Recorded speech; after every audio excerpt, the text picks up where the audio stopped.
pediatrics in Universities College Dublin, caring for children with various diseases and disorders. Currently, she's managing a residential unit for adults with autism and Down syndrome. Her passion involves caring for the vulnerable adults and children and advocating for people with disabilities, human rights, and inclusion in the society. So without any delay, I'm going to give the floor to Christiana to just come in and, educate us today. Good afternoon, everyone. Thank you, Jessica, for the introduction. As you said, my name is Christiana. I'm currently a clinical nurse manager working with people with disabilities in Ireland. So when I was invited to this platform, I was very happy to share some light on autism. I would like to share my presentation, but I don't know if it says only the host can share, so I'll just read through it, Jessica. Okay, yes. I'm about to do that now. Let's make you a co-host. I think you should be able to do that now. So try again. Okay, I'll try now. Awesome.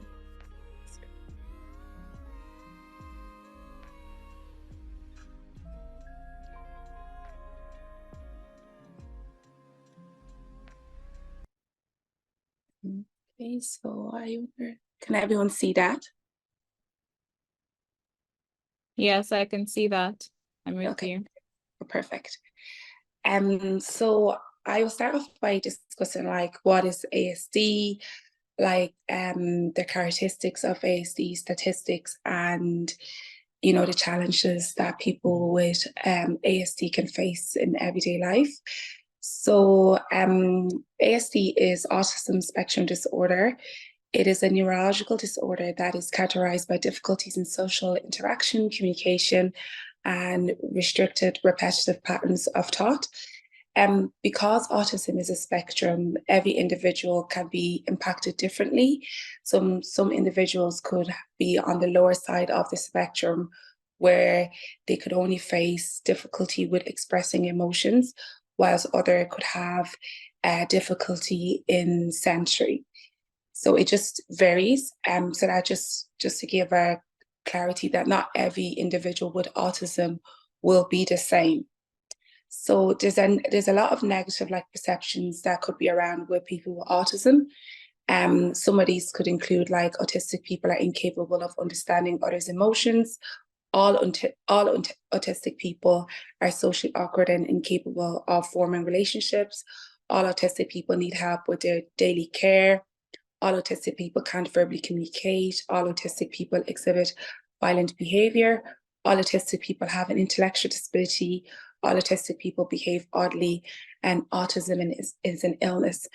A lot of people can have different negative perceptions about people with autism, but it's just to remember that it is a spectrum. So because one can display a certain behavior or pattern, it does not necessarily mean that every single person who has autism will also display the same patterns. So then the statistics of autism spectrum disorder, according to the CDC, around 1% of the world's population have ASD, over 700,000 people. And in 2022, it was estimated that 1 in every child would be diagnosed with ASD. And in 2023, CDC found that 1 in 36 children in the US were diagnosed with autism. Over this, there has been an increase of, autism with children or even adults being diagnosed with autism. And studies have examined this, and some reasons could be, some studies have found that there hasn't been an increase, there's just been more awareness. So therefore, that's why we're more knowledgeable about people with autism. However, some studies have found that, it could be due to the maternal age have now increased. People are now having children in early 40s, late 40s. That could be also a factor. Whereas in the olden days, people would have had kids very early onset in their 20s. So these can also be factors that they have found could contribute into the increase of ASD. So the causation of ASD disorder, there's no specific cause for ASD at the moment. There's still nothing found really concrete at the moment, but sometimes the studies have suggested that it could be due to interaction of genetics and unknown causes. Scientists believe there are multiple causes of ASD that act together to change the most common ways people develop. There still has to be much research to be done to know the reasons why and the causation of ASD. But there are some risk factors which have been found. So in genetics, even though it's not genetically proven that you can be a carrier of these genes or anything, but it has been found that if one sibling has been diagnosed with autism, the chances of having another child or another sibling with autism is higher. And as I said, advanced, maternal age is there as well. And there have been other chromosomes conditions such as Fragile X syndrome, which have also can contribute for a higher risk factor for a child to be born with ASD, and birth complications have also been found as a factor as well. So to diagnose ASD, to meet the diagnostic criteria, the DSM-5 is by the American Psychiatric Association, and there are certain things that need to be presented before they can diagnose a child with autism. Or we've recently discovered as well, a lot of adults later on in life have realized they have autism as well. So it doesn't necessarily just have to be at a young age, but the earlier the better, because then the child can get early interventions and support from the multidisciplinary team. So what needs to be present, according to the DSM-5, needs to be persistent defects in each of the areas of social communication, interaction, and there needs to be at least 2 or 4 types of restricted repetitive behaviors. For us to be able to, for a child to be able to be diagnosed with autism. So, and the next slide. Still, there's different types of ASD. So you have the autistic disorder, the ones that, that could be found on early onset from childhood. And there's then the Asperger's syndrome, that sometimes could happen later on, diagnosis.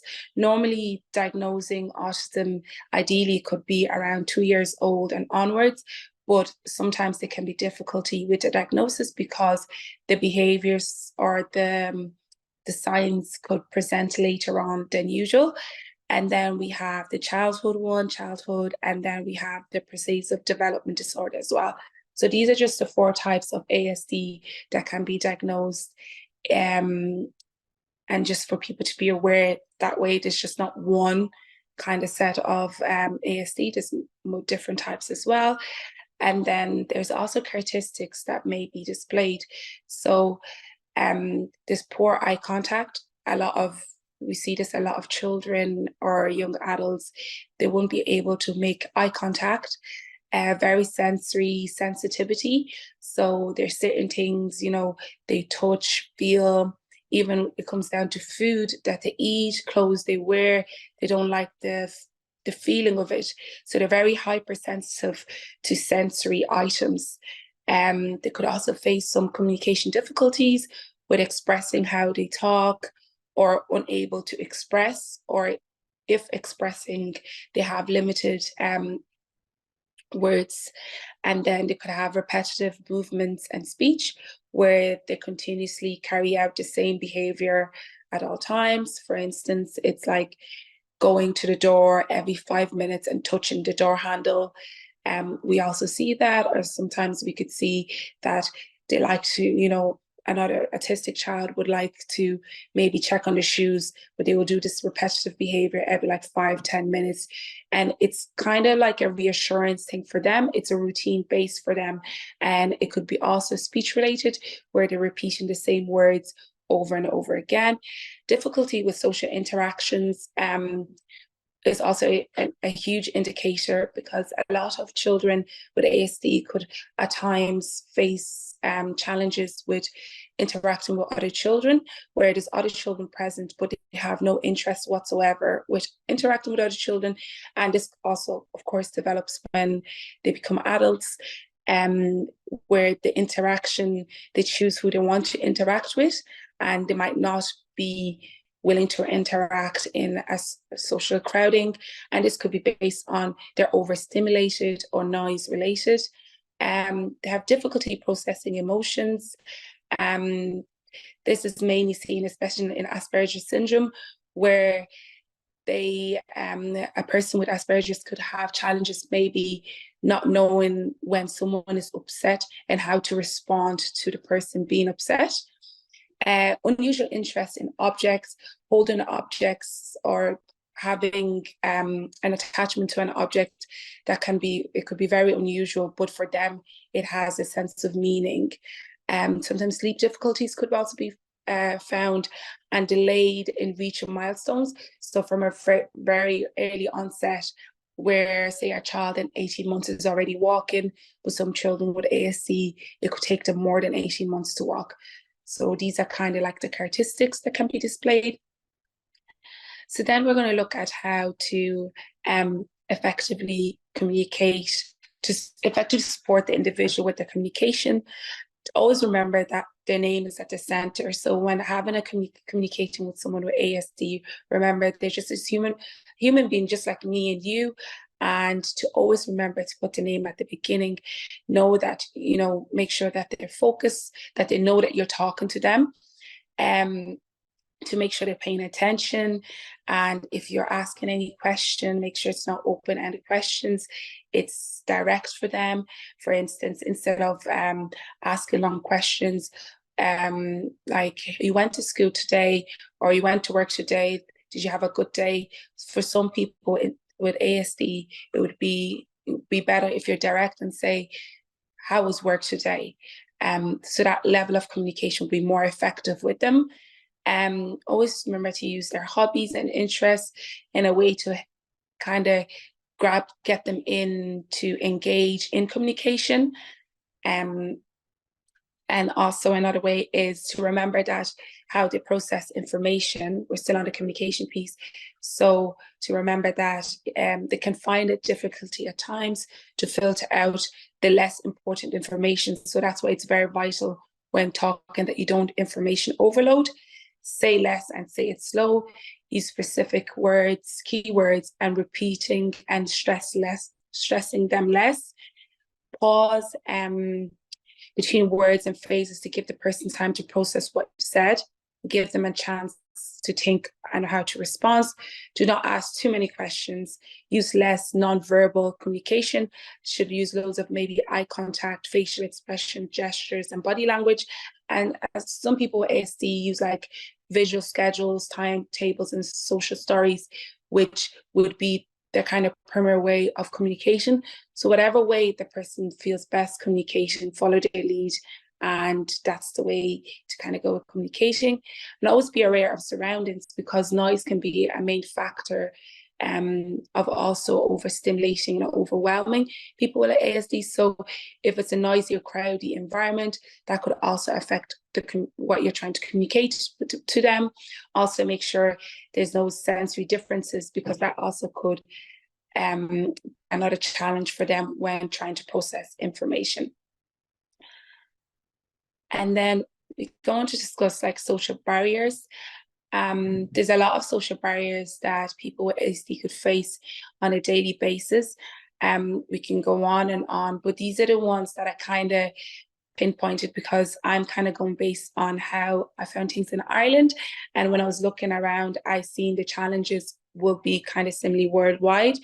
There's one article I was reading, and the one I noticed that it was a lot that, you know, left out of going to birthday parties and sports, that they're excluded from being invited in events, you know, because of the ASD. Nobody, like parents are not inviting a child with ASD to their child's birthday parties, or not being included in sports, because they automatically assume because they have ASD, they're not able to be active in sports.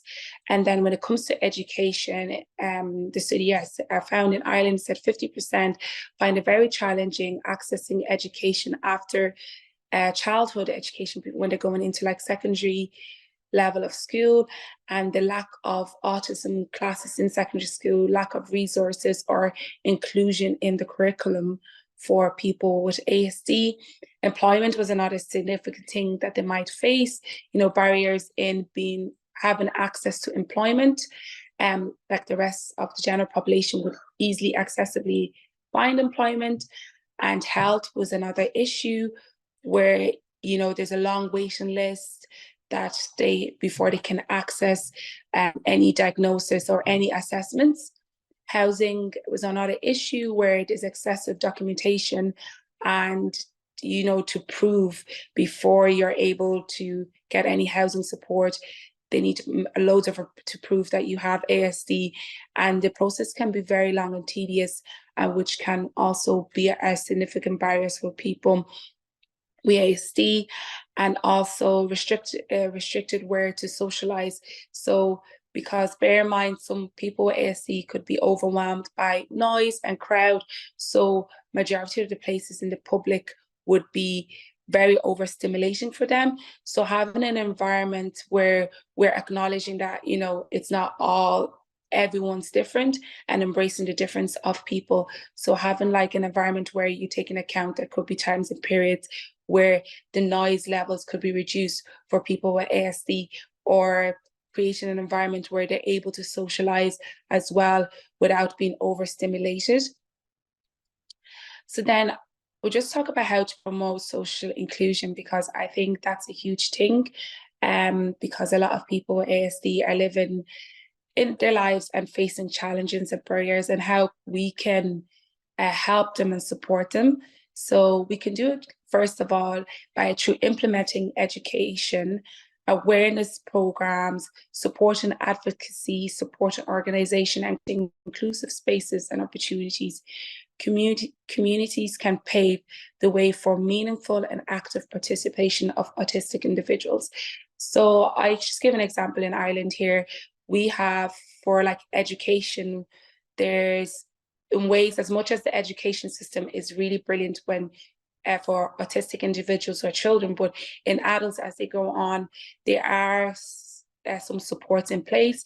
For instance, to have ASD children in a general school with other children who do not have ASD. So that way children who don't have ASD can experience and are aware of how children without ASD behave. They get to interact with them. So that way when, you know, they get older, they see them in the workplace, it is not a foreign concept. And then another one would be, you know, for like in policies, government policies, to include people with ASD in our environment. I know like in Ireland, in the cinemas, we have certain days we can have a toned down area. So it's where the cinema is quiet. And this is those times and areas where people with ASDs can go in, watch a movie without being overstimulated. And also we have like sensory gardens and advocacy groups, which promotes supporting people with ASD with any rights issues and advocating for them. So this is how we can promote social inclusion for people with ASD. And then we go on talking about human rights and advocacy groups. The United Nations Convention of Rights for Persons with Disability is an international human rights that exists to promote, protect, and to ensure the full and equal enjoyment of all human rights, fundamental freedom by all disabled persons.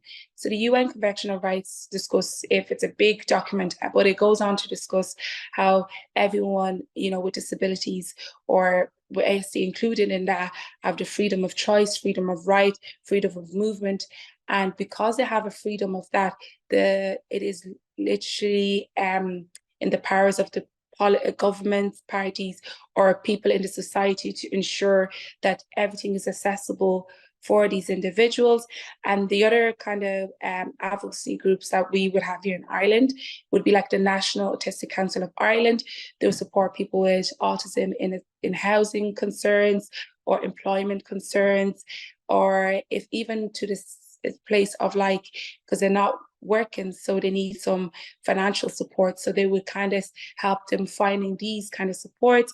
Then we have advocacy and policy, where it includes that policies that come into place in Ireland that to ensure that ASD individuals are also part of it. Ideally, it shouldn't be us voicing for people with autism. It should be people with autism informing us of how they feel and to tell us how they would like to be part of the society. So this advocacy groups are ways to kind of bring in people with ASD to have a voice and choice. And then we have Irish Society for Autism as well. And then I was researching, and then I seen the one for the Nigeria. I'm sure there's more, but the one I found was the National Society for Autism in Nigeria. So this was my presentation. I hope it was clear and everyone enjoyed it. Amazing. Thank you so much, Thank you. Christiana. It was very very insightful. Thank you so much for that. Before we let you go, can you just maybe shed light? Someone had or made a statement in the comment section. Okay. Sorry. Okay. So someone said use of less non-verbal commas, eye contact, but why? So I believe that it was when you mentioned how to effectively support the individual with their communication. And one of the points was to use less nonverbal communication, for example, eye contact, facial expressions, gestures, and body language. So maybe just shed a light on it. Yeah, so it just really, like I said, it just really depends and it varies. Because some people with ASD do not make eye contact anyways. So it could, for some, it might be a bit awkward or overwhelming for them if you're continuously in their space, making eye contact, using excessive body language, because they're trying to process what you're trying to say verbally versus you also making body language, eye contact. So that could also be overwhelming for them. But then for someone else with ASD, they would need the eye contact, they would need the body language. So you kind of have to follow the lead of the person that you are supporting or you're communicating with effectively. Okay. So we have more questions coming in, so we can't let you go, like leave the meeting, but we're going to just take our next speaker. And also, we have another speaker, which is Dr. Olukemi Adediran. And she's going to be speaking with us after our next speaker. She has a bit of experience to share with us, so please let's all stay tuned. But in the meantime, Christiana, thank you for that. Everyone, please send in their questions to the chat box, and we will take them after our session with Mr. Emmanuel Joseph, or Mr. Joseph Emmanuel. Are you on? Yeah, I am. Awesome, awesome. Okay, yeah. You're welcome. How are you doing today? Thank you. I'm doing fine. Okay, good. I hope you can hear me very well. Yes, we can hear you. I can't see you though, but I can hear you. Awesome. Okay. Awesome. So let me just quickly. Can you see me now? Yes, I can. Okay. So Mr. Joseph Emmanuel is a special education teacher and rehabilitation expert with great interest in behavior modification. He has great interest in educational support as well as nutritional and therapeutic intervention. He has over a decade of practical experience in inclusive education teaching and working all categories of learners. He's a consultant in a special education needs with the references and referral experiences for every category of needs, as well as a great interest in creating awareness, training, and professional support for all stakeholders related to the teaching and learning of the younger generation. So we have with us Mr. Joseph Emmanuel. You're welcome, sir.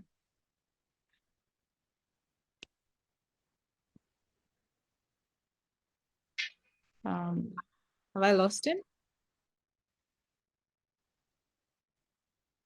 Thank you so much. I hope you are here. Can you hear me?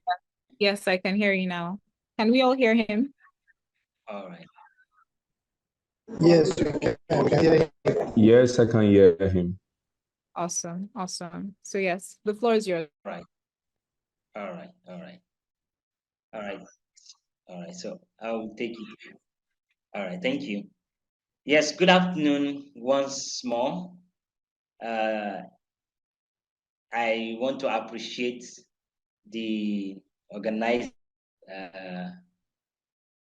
this webinar. I want to say a big thank you to Madiba Foundation for Good Governance.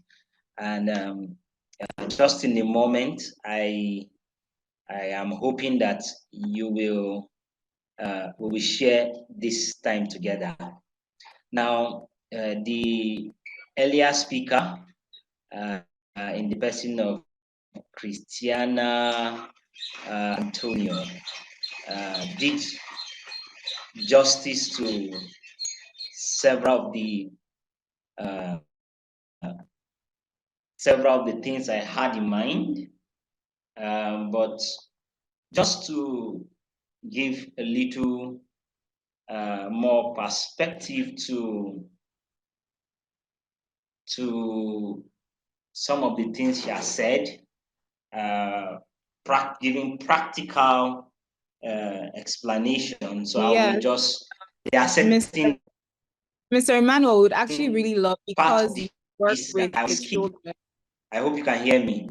Particularly Yes. things that has to do with the definition of autism. Yes. I think that You we can't would hear really love me. to hear the practical aspect of it, actually. So please go ahead.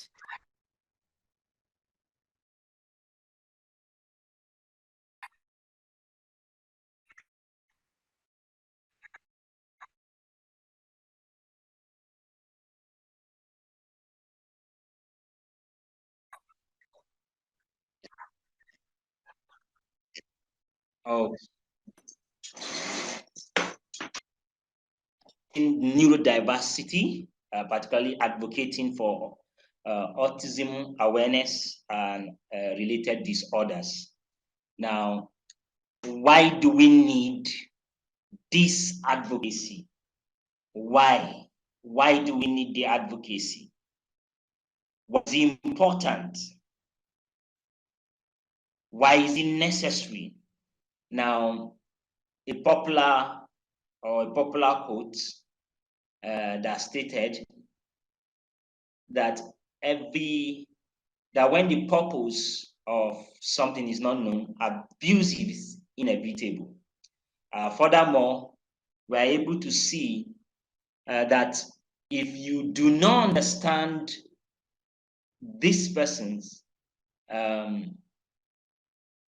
working with them will become very difficult. Now, autism awareness, we are doing this because it is necessary. It is necessary because for us to give adequate support, for us to give adequate acceptance, for us to give create the kind of environment that is needed for them, it is important we are aware of who these persons are before we can be able to do what they need or create what they actually need within their environment. Now, we'll just quickly talk about neurodivergence.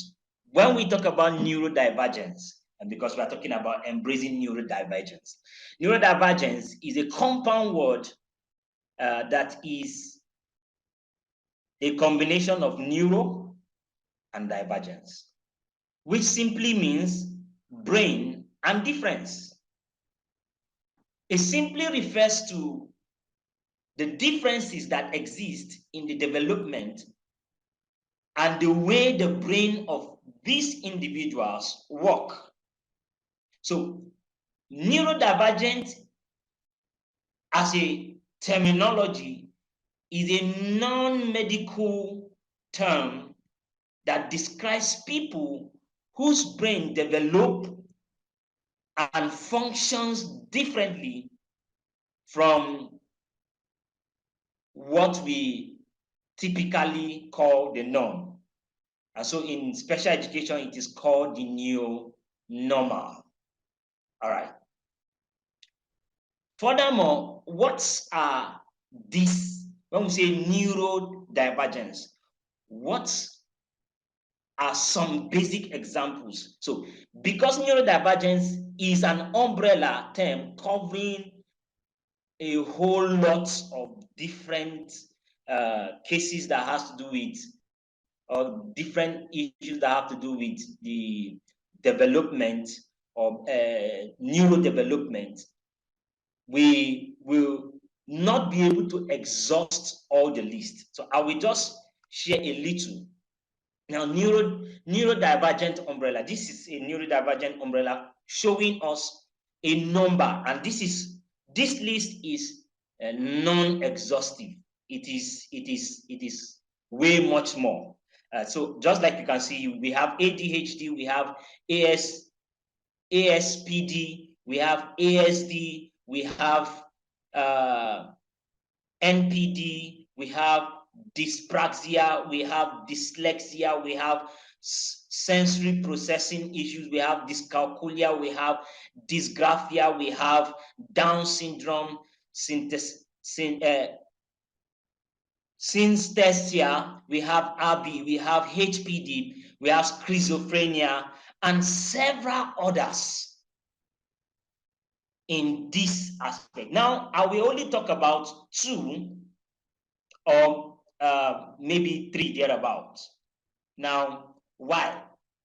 Because we are doing this in commemorating the just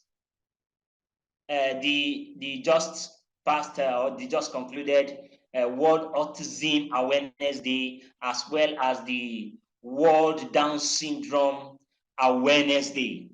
And so I will try to narrow this discussion to these 2 particularly.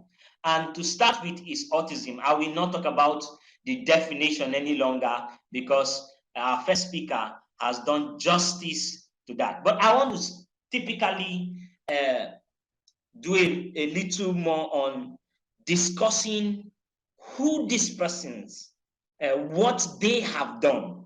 So whereas I'm not talking about their characteristics and the likes, I want to just show you how that they are different doesn't mean they are not able to impact the world. As a matter of fact, several of these persons have brought solution to the world, as it were.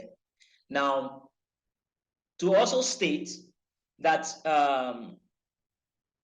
the people generally with neurodivergence, or those who we consider as neurodivergent, it's not first a derogatory word. I needed to make clarity on that. It's not a derogatory word. How do I mean? It's a word that came as a result of advocacy. And take note that when we say neurodivergent, if we say brain and differences, let me ask, are there anybody here who have, let me say, who are in any way looking alike to the point where you can't differentiate them? Nobody. So just like facials, attitude-wise, and even our reasoning are different. So when we say people with neurodivergent or people with neurodivergence, we are not saying that these people are having problem, as it were. We are only saying they think differently, and we should acknowledge and respect the fact that they think differently. Now, the first on the list of the people that have impacted their world is Temple Grandin. And particularly this person, I was in a meeting with this person, I think 2 years back. Temple Grandin, perhaps one of the most well-known figures with autism. She is a professor of animal science and an advocate for autism awareness. She has revolutionized the livestock industry through her designs for human handling facilities, and is an influential speaker on autism and animal behavior. Now, when we talk about animal behavior, we talk about handling animals, then Temple Grandin is one person who stood out in this. Someone with autism, yet broke that stereotypic barrier and rose to become a professor that is known in the world. Another person I want to talk about is Vernon L. Smith. If you are an economist or you have something to do with economics, you would have known this name. This person is well known and is a Nobel winner of economic sciences. He has made significant contribution to our understanding of human behavior in markets and decision-making processes. So when you hear of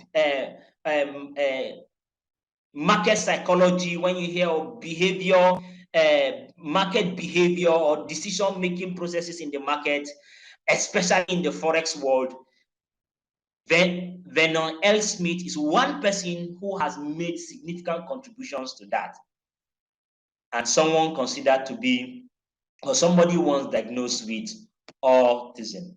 Another very important person also is Tim Page, who is also a prize-winning music critic.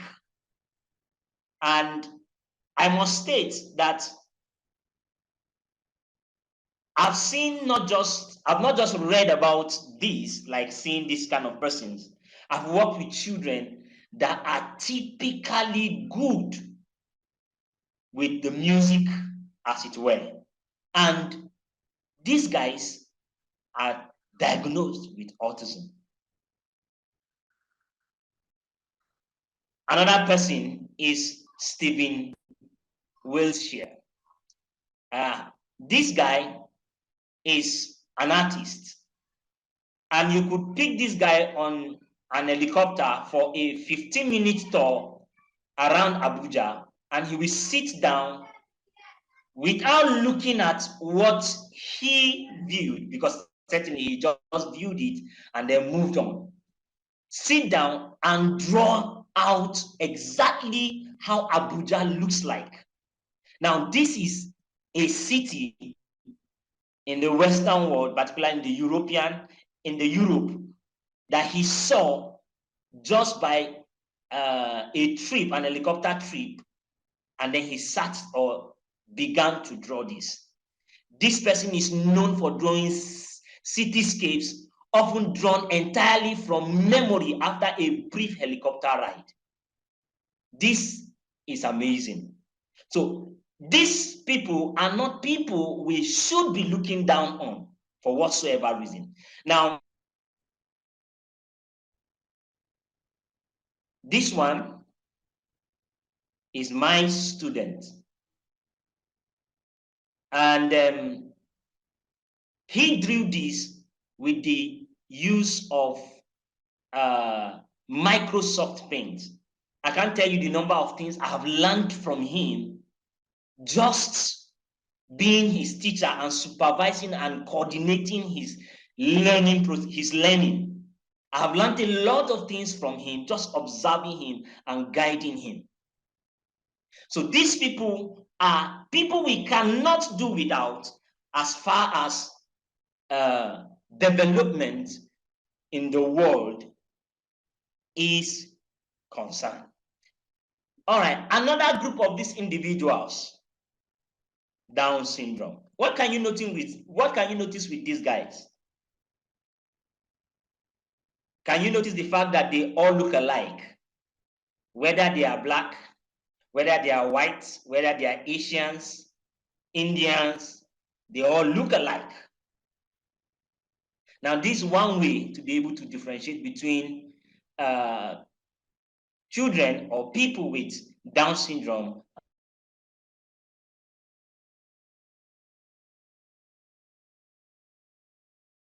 and others.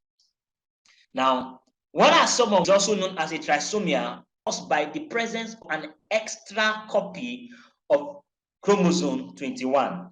Typically, each cell in the human body contains 23 pairs of chromosomes, but individuals with Down syndrome have an additional partial or whole copy of the chromosome 21, resulting in a total of 47 chromosomes instead of the usual 46. Now, this might sound vague for some people.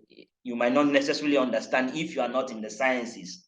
But let's break it down to the lay. Now, whenever for conception to take place, it's expected that the female sex cell and then the male sex cell come together for fertilization. And in the process of this fertilization, the female is to produce 23 pairs of chromosomes, while the males are to produce 23 pairs of chromosomes.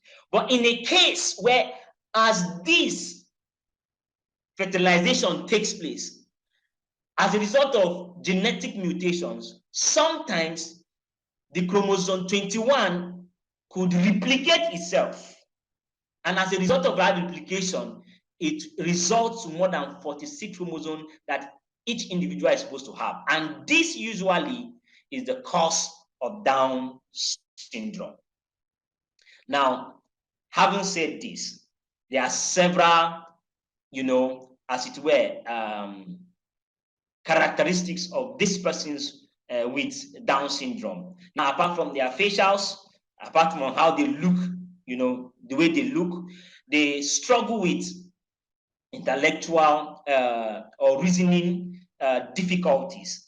And so that also impacts on their social and particularly many times social interaction. And many times it also affects their development. And this development, particularly we're talking about physical development. And this development is what this lag or this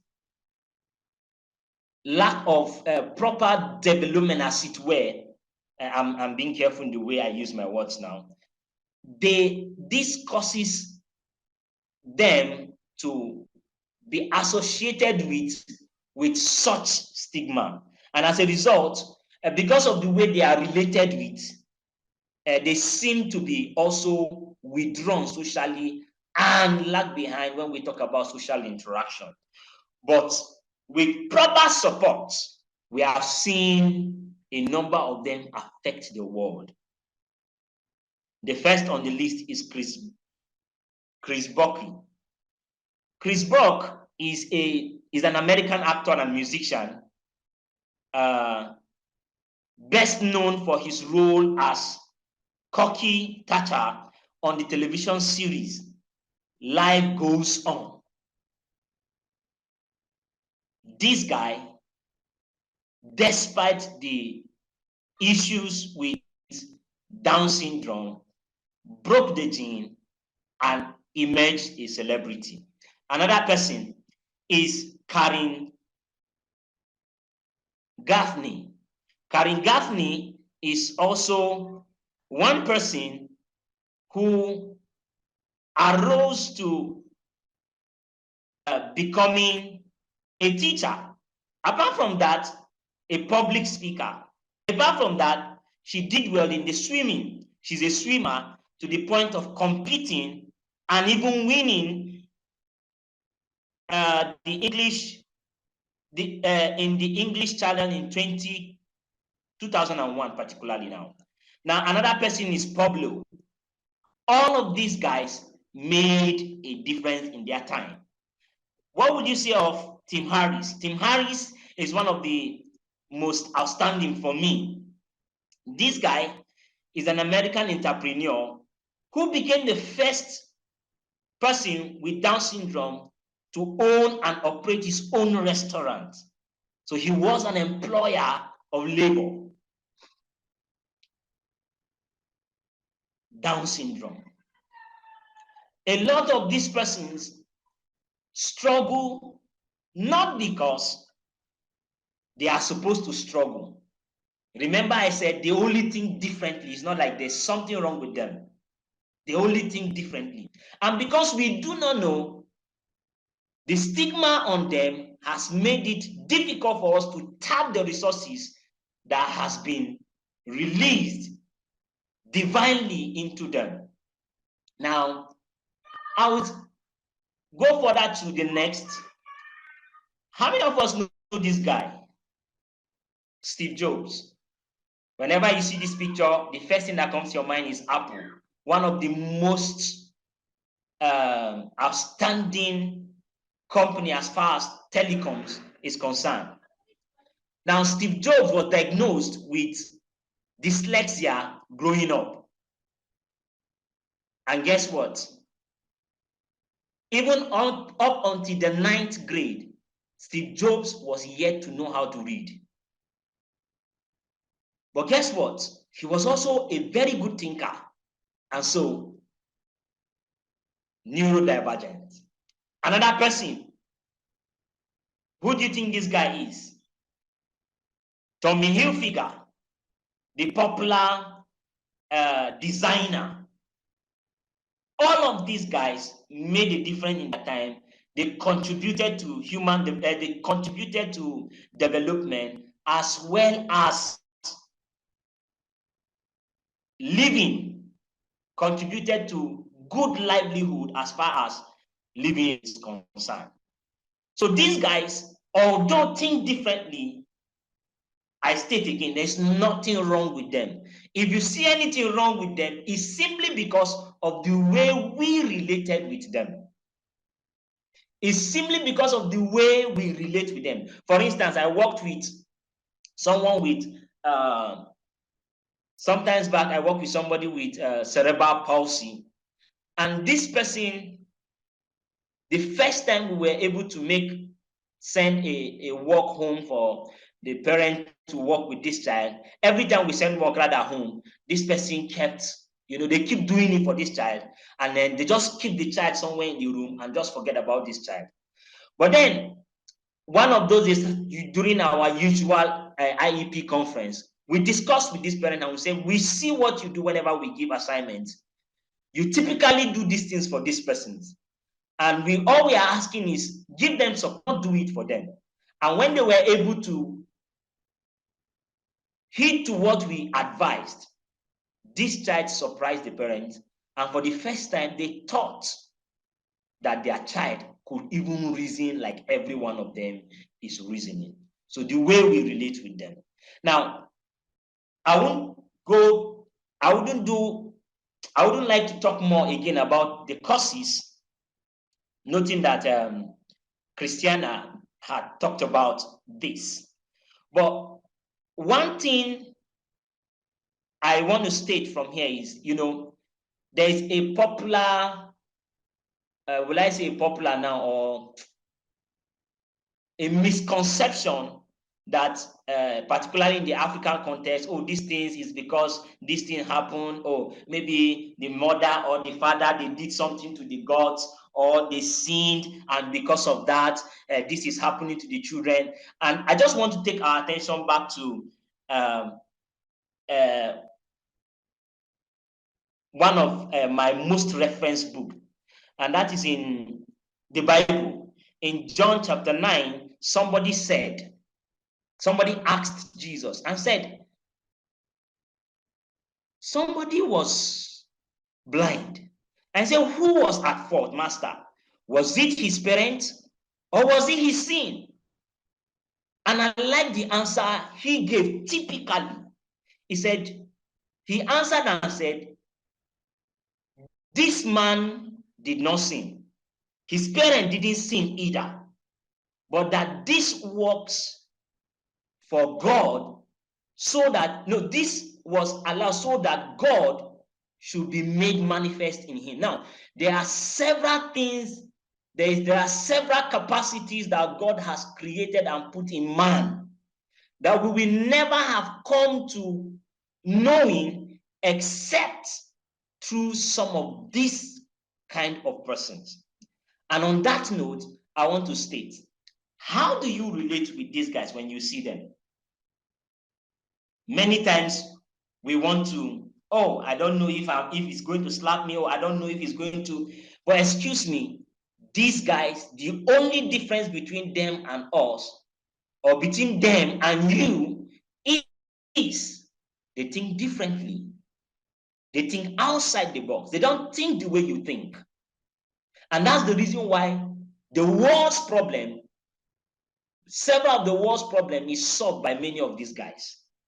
So usually we say, think outside the box. Can I tell you the truth? Whereas you need prompting to be thinking outside the box, they naturally think outside the box. So what do? We must create the environment. We must come out from our stereotypic tendencies and give them space to express. And so for that to happen, what should we do? Our classroom accommodation, our buildings. So we have builders probably in the house here looking at this. Our governance must take into cognizance these guys who think differently and create room for them. So all of these guys that you saw standing out was because somebody someday took the initiative to say, no, I need to figure out why are these guys like this? And so one of the challenge I want to pose to every one of us is not to stop at this webinar, but seek further knowledge on this. And because of my time now, I would like to just stop. I wouldn't know if there are any questions. You can do well to ask. Thank you so much. Thank you so much for that, Mr. Emmanuel Joseph. Thank you for shedding so much light on, the values, right, that these people bring to the world, and how, they have so much potential in them, and, how we ought to create the environment that includes them in these processes. Thank you so much. Like he said, if we have any questions, we should just send them to the chat box. We're going to have a short Q&A session immediately afterwards. But I would like to invite Dr. Adediran. I don't know if she's available to speak with us right now. I'm available. Awesome. You're welcome, ma'am. You're welcome. Yeah. So Dr. Adediran is she works in the academics, right? And she's a parent to a child living with Down syndrome for about 13 years. And so she has graciously given us her time to shed some more light with us. Soma, please, the floor is yours. Thank you. Good afternoon, everybody. Thank you to the first two speakers and the moderator. Like she said, I had Zuriel, that's my son, 13 years ago. And I've always seen people, autistic people, you know, but I never thought I would have one. It never crossed my mind I would have one. But I had one. And the first thing I noticed was his face as a baby. And I was wondering, why is his face like that? Obviously, one of the people that I always overlooked had come to my family. And so, well, it became a learning process. At the beginning, it was a very scary one.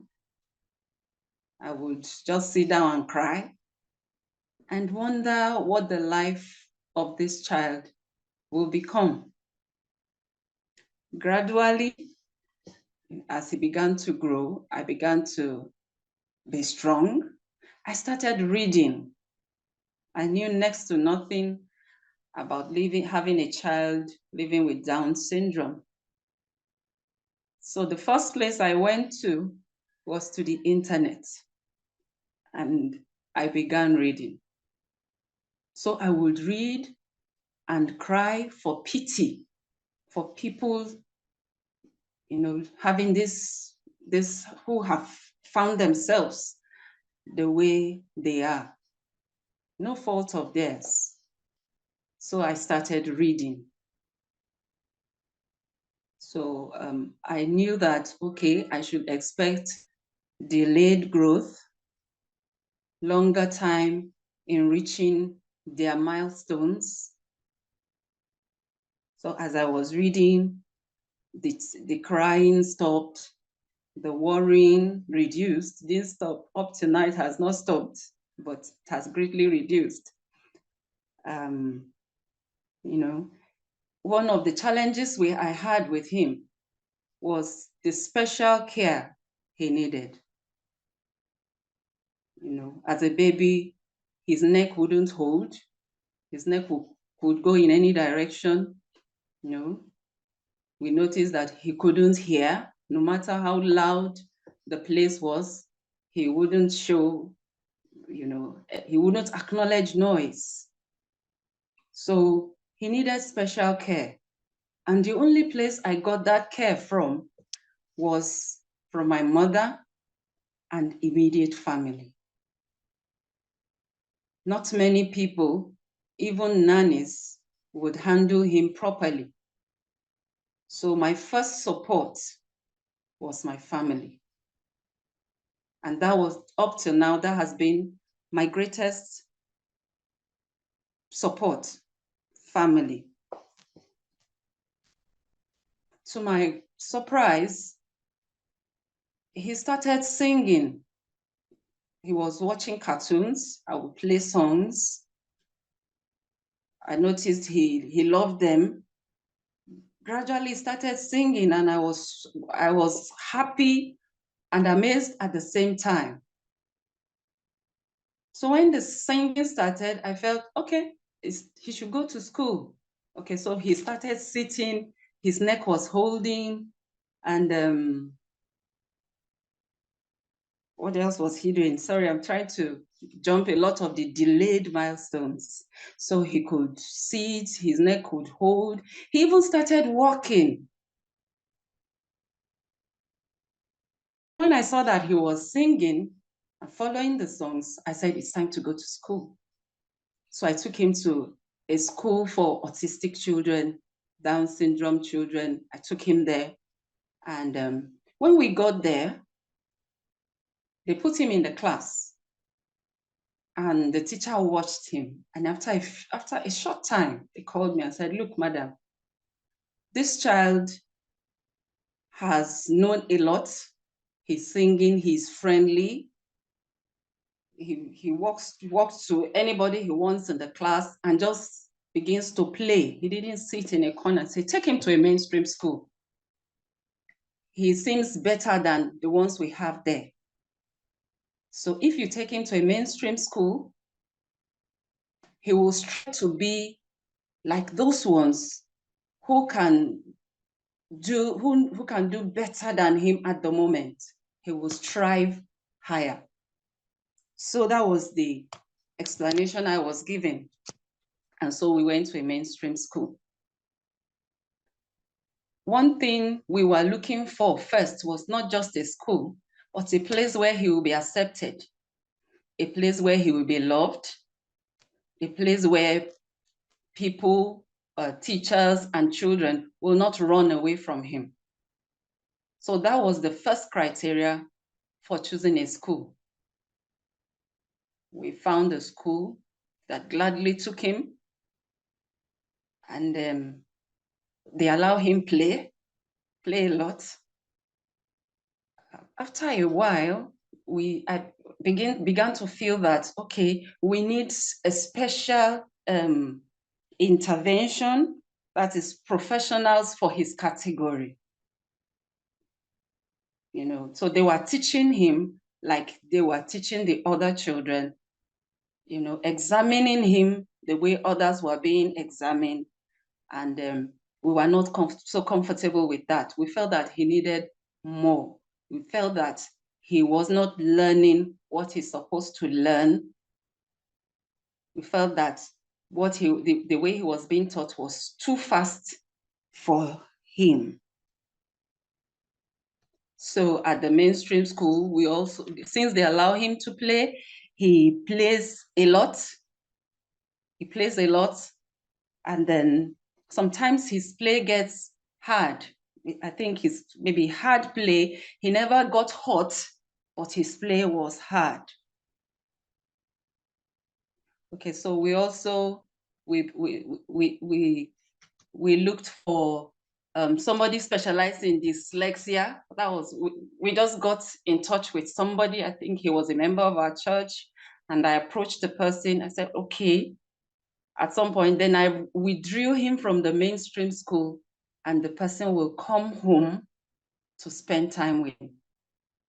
So by the time that person spent a term, that is 3 months, the boy started writing. He picked up coloring and writing.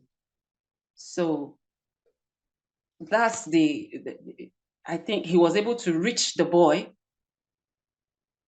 It showed me that, okay, these specialized professionals in this category of children, I need them.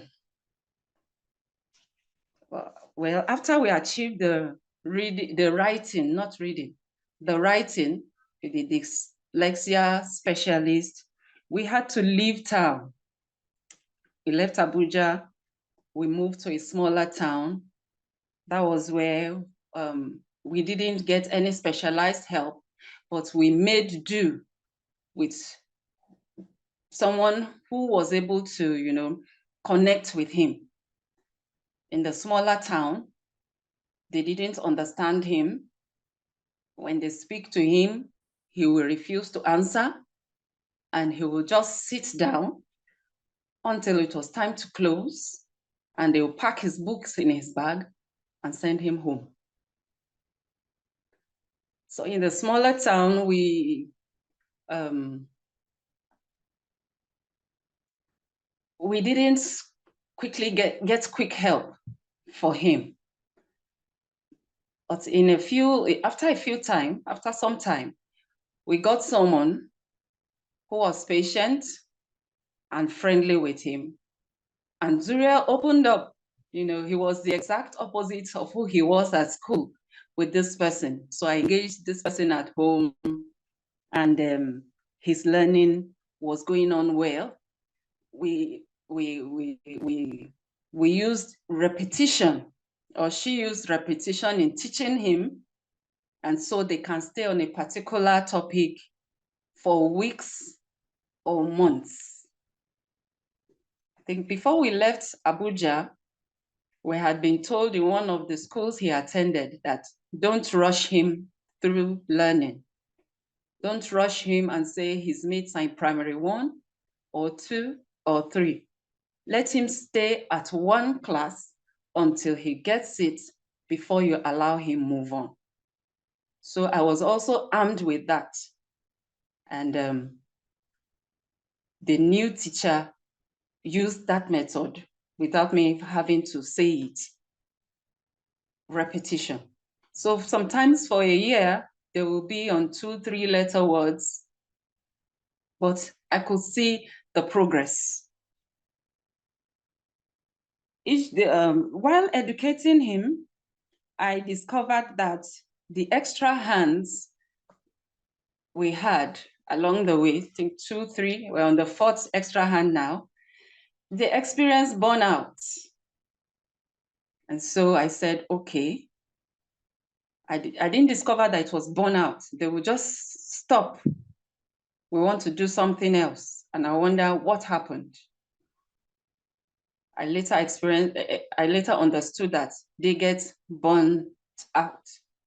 So I decided to give them breaks, even during the term.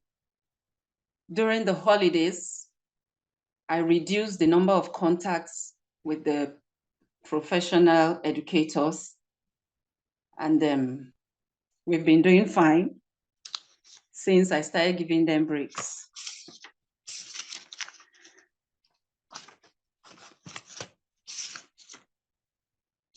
Okay, so where we are now with Zuriel, he's now 13 years old. He's growing, he's a teenager. I started introducing him to independence, to do things on his own, by himself, but with supervision. Supervision is never far from him. Yeah, I allow him to bath himself, allow him to dress himself, allow him to sweep his room, to fold his clothes, allow him to wash dishes. Anything the family, when the family has a joint task, allow him to participate, even if he will not do it well. I'll allow him participate. I put some restraints on him.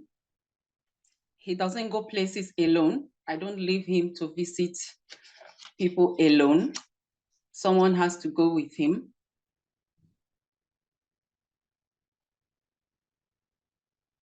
Of course, all the gadgets in the household, I don't allow him use them. There was a friend one day, that showed interest in Zuriel, and I felt, okay, let me see. She looks like someone who can handle him. So we're in the same church. I allow him to go home with them, maybe for lunch, and I pick him up later.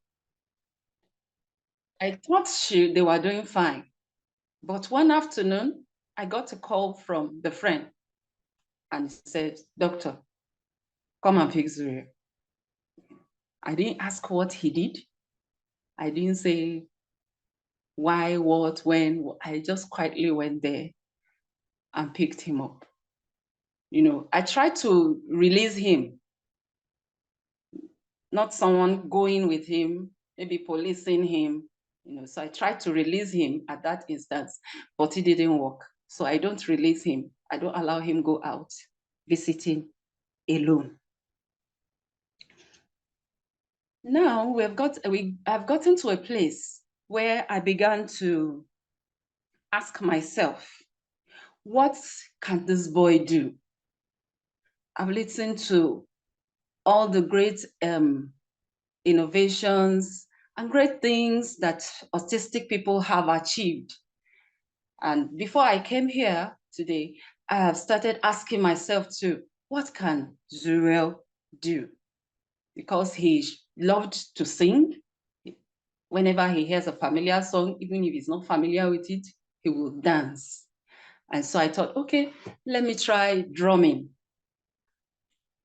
He didn't grasp it, or maybe we didn't allow him, I didn't leave him there for long enough. So he didn't grasp drumming. But he still loves to sing. If we are singing, he would like to stay in front and pretend to be the song leader. So that's where we are right now with this 13-year-old child. And I've listened to especially Mr. Emmanuel. I'm greatly challenged to find out what his talents are, what he will be good at, and how to harness the strength that is in him to excel in whatever talent that lies in him. Thank you very much. That's what I'm now. That was amazing. That was amazing to just hear your story, ma'am. Thank you for taking out the time. Thank you for taking out the time to share your story with us. And I must commend you, right? Because I feel like you have so much experience and knowledge now. Yes. That honestly you could possibly start an institution on your own. And that's a beautiful story. And I think I'm also now invested in knowing what Zuriel's talent will be. Even though I think that we all think that it's singing at this point, but yes. Thank you so much for sharing with us. Thank you. So now, I believe that we've all come into like a greater understanding and knowledge of the subject matter, as well as, picked up very great insights on the lives of people living with this disability. And we're just going to go quickly into the Q&A session. I have a question for Christiana. I don't know if you're with us. Christiana, are you still there? Yes, I am. Awesome. Okay. So when you were speaking, we received a couple of questions from the chat box. The first question was, could you please shed more light on women 40 and over with higher probability of having children with ASD, if it's true? Is this true even if the woman has had children before? Yeah. So this is based on the fact that even if you've had children before, it's still a higher probability with ASD or any like chromosomes like Down syndrome, syndromes or disorders, because it has been said that at a later stage of life, women are more in the position or more likely to have, and this is what research has shown, that the later the women have children, the more likely they're able to encounter having children with ASD, Down syndrome, or not even that, just, or even like spina bifida. So that's what research has shown, that the body, as it says, the body is not in a good position at that stage to have children. However, there has been a lot of successful stories of women having children in the 40s, 50s and onwards. So it really depends on loads of factors as well. Do you come from a family of who have like had children with chromosomes, like have had Down syndrome children? Do you have family history of genetic disorders? Those are also factors. You know, if you have like diabetes and high blood pressure, all those are factors that can be included in having kids who can have illnesses or disorder when in your 40s. Because I know the research is there, but there has been successful stories as well. So I always like to look at the both sides of things, that you shouldn't automatically think because I'm 40, the chances of me could be higher, but that does not mean there's also a possibility of you having a child, you know, through normal birth. Okay, yeah, thank you for that, Christiane. I hope that answers the question. I think it came from Sam Daphne. Yeah, it answers it perfectly. Thank you. Awesome, great. The second question was if there are any, Christiana, this is still for you. Oh, sorry. If are there ways to test or tests an adult can do to clarify if they are autistic? So is there any form of cure? The form of cure. Okay. First, there's no cure for autism. It's not an illness, so it's in a disorder. And as the other guy, I think it was Emmanuel that spoke. So it's because the thought process is different, it does not mean it's bad. You know, we all think differently, we all do things differently. So it's being diverse if you think of it that way. So there's no cure for autism, and the test, the way we in Ireland we do it, which I would like to think it kind of would be similar worldwide. To be able to get tested, you need to go through a doctor, and there's an assessment, a tool that we use, and the DSM-5, which I mentioned earlier on, would be one of the assessment tools. And then you need to see a psychologist as well, who will also confirm, a psychiatrist. So it's a kind of like a multidisciplinary team approach. It's not one person that can definitely diagnose, but you have to be seen through all this multidisciplinary team. And then from there, if the signs are there, that's when the individual will be diagnosed with autism. Okay, thank you. Thank you so much, Christiana, for your time and knowledge that you've shared. I'm going to give the next question to Mr. Joseph. Are you still with us?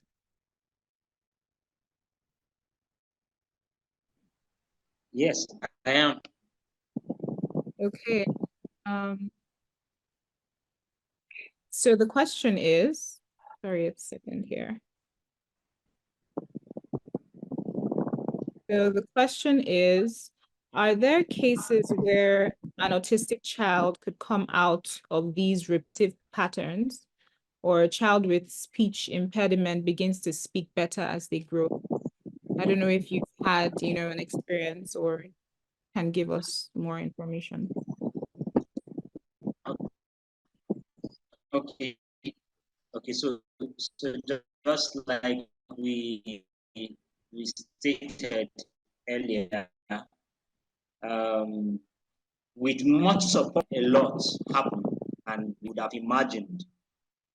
Whereas is a lifelong condition, yet, just like the individuals I shared with us, they could be managed pretty well to the point where they could express themselves and relate well in the environment and even contribute their quota to human development.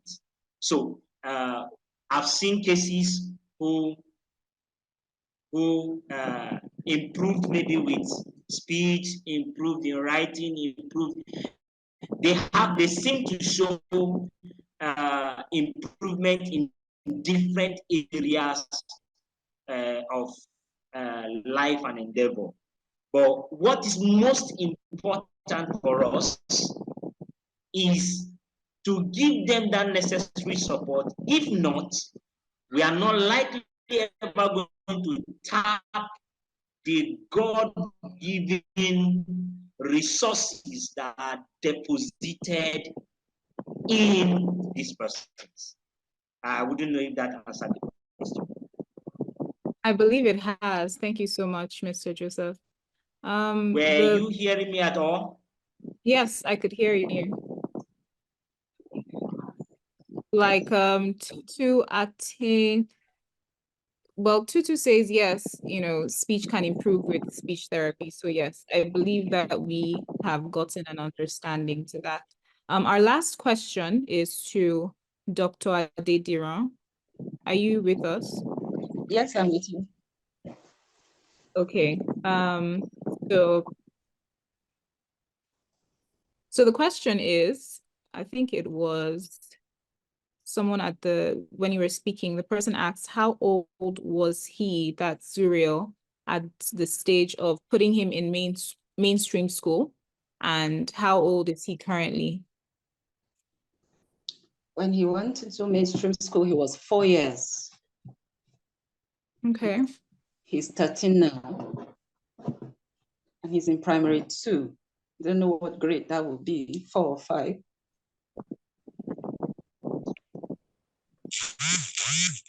I believe those are all the questions that came in. Is there any other question? Does anyone have another question? Okay. Mazuba says, were you a full-time mom to enable or facilitate this lifelong learning to Zuriel, or did you just employ the time that the professional educator would come? Are you also still homeschooling? Okay. Well, when he was born, I was not a full-time at-home mom. I was working. I think at some point I became full-time. Went back to school. I left the job and went back to school. So it's just school and home, school and home. So I had a lot of time with him. So when the professional hands were around, I was also on ground. We were on ground together. So now I'm no longer, no, he's not homeschooling. He's back to school. He's back into mainstream school. Okay. Okay, so thank you again to all of our speakers. Thank you for your time on this. Mrs. Adelola George, she's also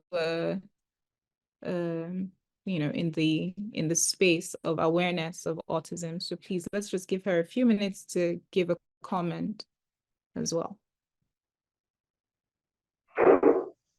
Hello, everyone. Good evening. It's been a very. Can you hear me? Yes, we can hear you. I'm glad to know that. I think it's very good evening listening to the three speakers. Quite inspiring. Learning. Well, I didn't join at the beginning, but I did hear Christina Antonio. I hope I got the name right. Thinking about communication. I heard about the neurodiversity, and of course, yeah. Zuriel's mom's testimony, as it were, and it's been very inspiring. And I'm glad that this conversation is beyond just saying, "Oh, there are children with special needs," or it's not. You're not looking at it from a pity perspective. I'm very encouraged by Zuriel's mom's story because she's talked about the role of her family in the support. That they've supported her and her son. And this is very key because, interestingly, I've just come from another conversation that's talked about the benefit of being surrounded by family when you have a child with special needs. So this is a really great opportunity. What would I like? So I just knew I was going to comment. I'll give a comment. I thought I would stress a few things. And one of it is, I really love that Mr. Mano Joseph's presentation was about people who have special needs or who are neurodivergent and are doing great things. And why I love it is that we need hope. I've worked in this space since 2009, and I know that I would not be doing what I do if I didn't have hope.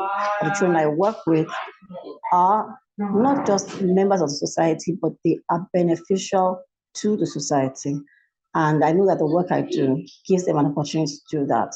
And so we know as parents, as the community, as the society in general, that the support that we give the children with special needs, of course, in particular, we're talking about autism today, is what they can leverage to be beneficial. And knowing that somebody somewhere gave these people an opportunity to learn, someone taught them. At the start of my career, I wrote a movie about temple granding. I've also had the chance to sit in trainings that she's had to facilitate. And I can say at that time, I remember when I watched that movie, I went to work the next week because I watched it over the weekend. I went to work the next week knowing that I was contributing to a child having a chance to become, let's say, a professor, for example. And yes, while I may not have trained a professor, I've had the chance to train children who some are quite independent. They have learned one skill or the other. Some are thriving in mainstream schools. Some are finished secondary school, interestingly, and because somehow they had the chance to do so. So I'm just going to leverage on what everybody else has said and say that this is a great initiative. What you have learned today is an important thing to know, that our children with autism, or individuals that are autistic or have other kind of let me just say, have other kind of disorders or similar disorders, have a part to contribute into a better society. One, two, that we do have a role to play. We have a role to play. We're not going to wake up one day. Zuriel will not be where he is if his mom, her relatives, the school, the woman that called and said Zuriel should go into mainstream school, they didn't play their own parts. So let's play our own parts in whatever way. That's one. Two, finally, I think that's enough now I'm going to say. So I said I've come from another conversation. I live in Lagos State, so I just left a program in Lagos State where the general manager of LASODA, that's the Lagos State Office on Disability Affairs, spoke, and she said something. She said, oh, everybody, that when Deborah Daniels wrote his story of, I don't know if you saw that on social media, of being discriminated against because of his disability, put on social media, many people came out and were shouting, But the question to ask is, if your child brought somebody with a disability home to marry, how would you have responded? And that's the key thing. We cannot effectively support these people if we do not see them as part of us. If we do not see that they are like us, they might think differently, they might even have certain health conditions, because we have what we call comorbid situations where somebody can have a disorder, someone can have Down syndrome and have a hole in the heart, for example.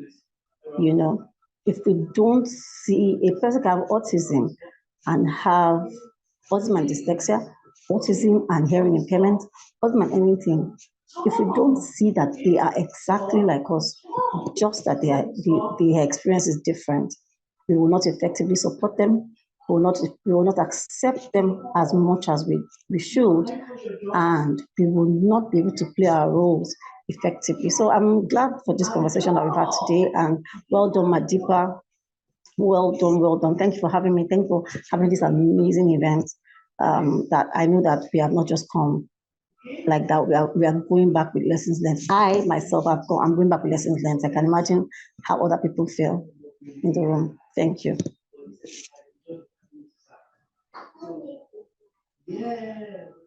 Thank you so much for that, Mrs. George. Thank you. That was a great recap from everything, and it shows that we actually have a lot to go home with. And so we're going to close off here. And I just want to encourage everyone to, take what you learned here, and if you need to do more research, do more research. And we're here for a reason, essentially. So please, let's go and be more mindful of how other people have different experiences, how they perceive the world differently from us, and be more inclusive in what we do in our space of work, in life in general.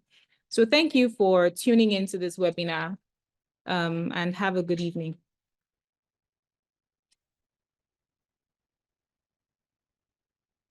Thank you.